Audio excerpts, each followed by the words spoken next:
Welcome to another edition of the 2014 NAIA Weekly Football Update. I'm your host, Alan Grossbach, alongside Chad Waller, coming to you from the NAIA headquarters in downtown Kansas City, Missouri. Now today, like always, we'll take a look at the top games from the past week, as well as highlight some key games to look forward to this weekend. We open this week's show with a look back at last week's NAIA Football Game of the Week between number 2 Baker and number 20 MidAmerica Nazarene. And it was a thriller, as MidAmerica Nazarene upset Baker 34-27 in overtime.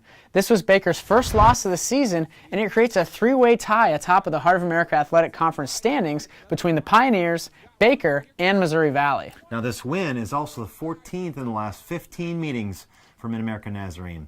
Now this game had a little bit of everything, but there are two big special teams plays that keyed the victory for the Pioneers.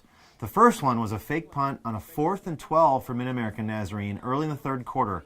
Punter Patrick Corrigan connected with Zach Brenstead for an 18-yard pass, which cut the Baker lead to 21-17.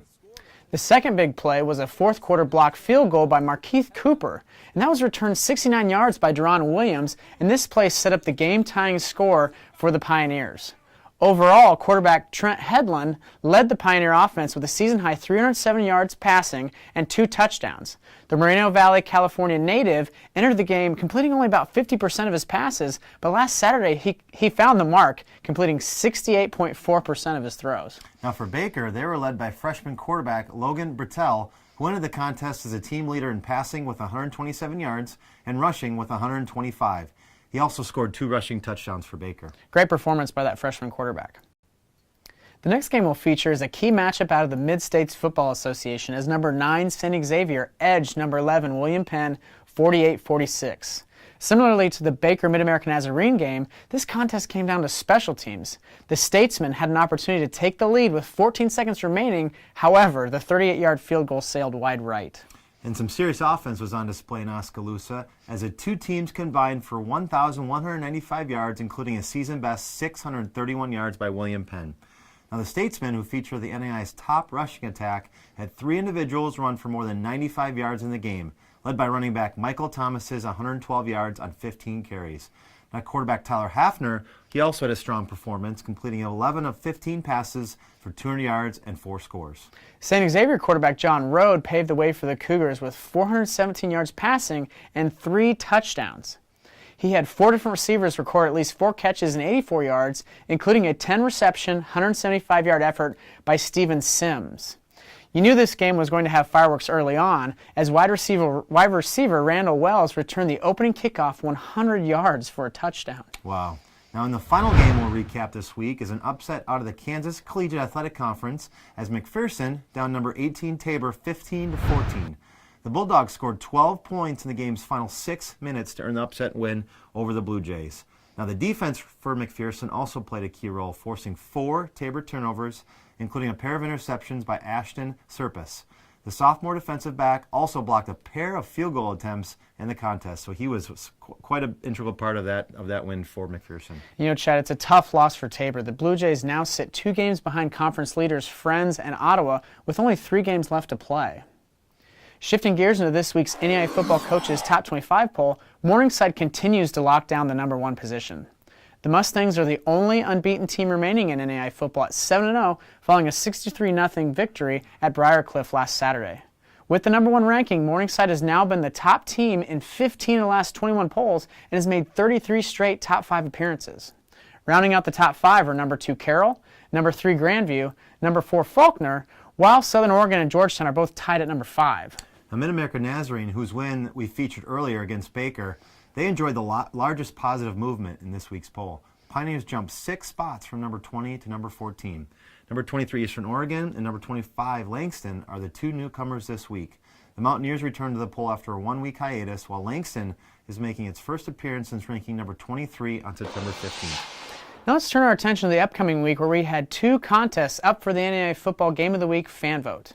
The first one was number 21 Rocky Mountain at number 5 Southern Oregon, while the second one was a key game out of the Sun Conference featuring Southeastern Florida at Weber International. And for the first time in NAIA football history, we will have a game of the week coming out of the Sun Conference, and this week's contest will feature Southeastern and Weber International. Now, this is the first ever meeting between the 2 young programs.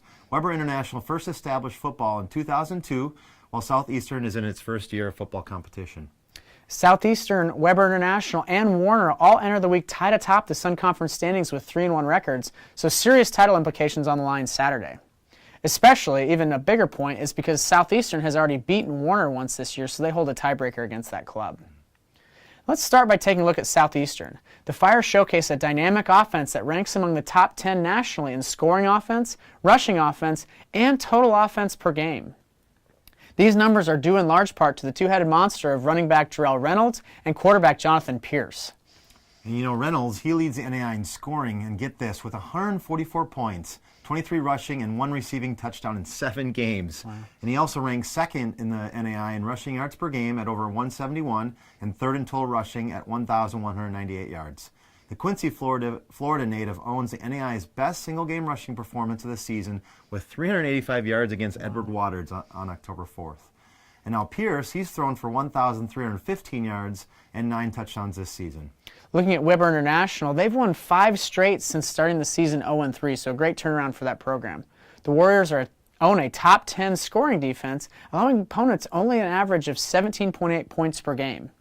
Junior defensive end Marquise Hartz is one of the cornerstones for that defense. He owns a team-best 7 sacks and is tied for third on the squad with 33 tackles.